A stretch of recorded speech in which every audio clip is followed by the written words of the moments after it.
Everyone, today we will talk about how to fix or how to solve the problem of browser on the application of Google Maps.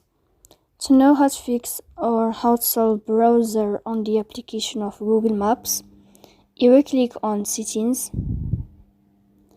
In this page, you can click on Apps, Default Apps, App Settings.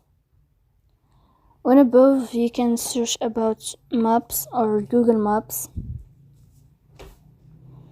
Then you can click on First Stop and you can click OK. After that, you will enter to Storage. Here you can click Clear Cache. In the end, you can turn off your Wi-Fi and you can turn on your Wi-Fi again. So please don't forget to support us by like and subscribe. See you next time in another video.